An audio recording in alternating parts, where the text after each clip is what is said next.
Hi everyone! At ngayong araw ay mag-samgyupsal kami kasi may trabaho ng kapatid ko dito Excited sa Dubai. kumain ng samji. At yan ang Dubai frame. Kasama na nga namin yung kapatid ko, sumunod na lang siya kasi galing pa siya sa work. At habang naglilibot-libot kami dito sa mall, meron kaming nakitang pa-event at meron silang pa-free food tasting. Tara!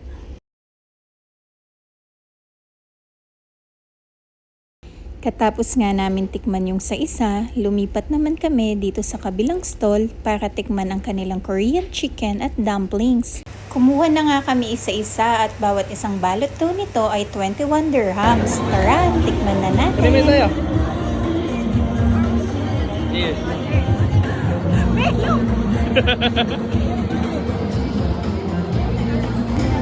Alane na naman yung kanta ba? British yan! Nakailan na kayo? British yan!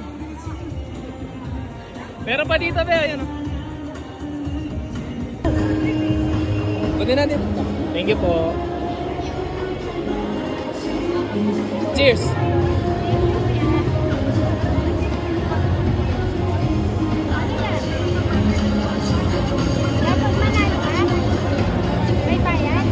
Wala!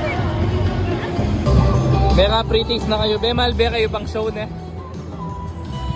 Koreanong pusa. At ito na nga ang pinakahihintay namin, ang mag-samgyupsal.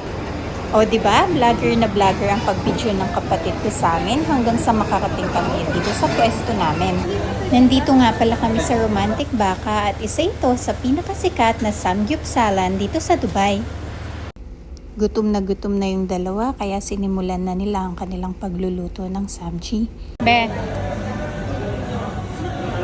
At syempre, kakain na rin ako at magpapanggap na marunong mag-chopstick. Masaya talaga kami na kasama na namin yung kapatid ko dito sa Dubai. Iba pa rin talaga kasi yung feeling kapag alam mo na marami kayong magkakasamang pamilya dito sa abroad. Sa mga darating na panahon, kung luluubin ng Panginoon, ay balak din namin kunin ang iba naming mga kapatid dito sa Dubai upang kami magkakasama na rin dito. Sa mga hindi nga pala nakakaalam, dumating din ang kapatid ko dito nung May 1 at halos 2 buwan din siyang naghanap ng trabaho. Kaya masayang-masaya talaga kami na nakahanap na siya ng trabaho. Kaya ang mga ganitong bagay talaga ay dapat na ipinagdiriwang sapagkat ito ay kaloob ng Panginoon. Mainit eh! Sabaw nga eh. Pag malamig, magre-reklamo ka. Ang Korean na Korean ah. Parang bulalo. Bulalo. Sorry guys kung natakam kayo sa araw na to at nag-crave kayo ng samji.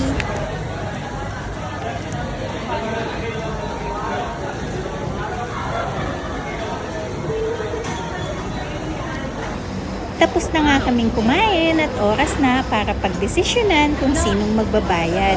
Kaya naman naglaro kami ng Jack and Poy at kung sino ang matatalo ay siyang magbabayad sa bill. At syempre, ang talo ay si Khalil sapagkat hindi pa niya ako natatalo sa Jack and Poy. Pagkatapos nga ay dumaan kami dito sa pet shop upang tumingin ng mga isda. Dito lang to malapit sa Riga at namangha kami sa mga ginagawa nila. Grabe. Diba? Tignan nyo naman yan guys. At yun lamang po sa araw na ito. Salamat sa inyong pagsama. Bye!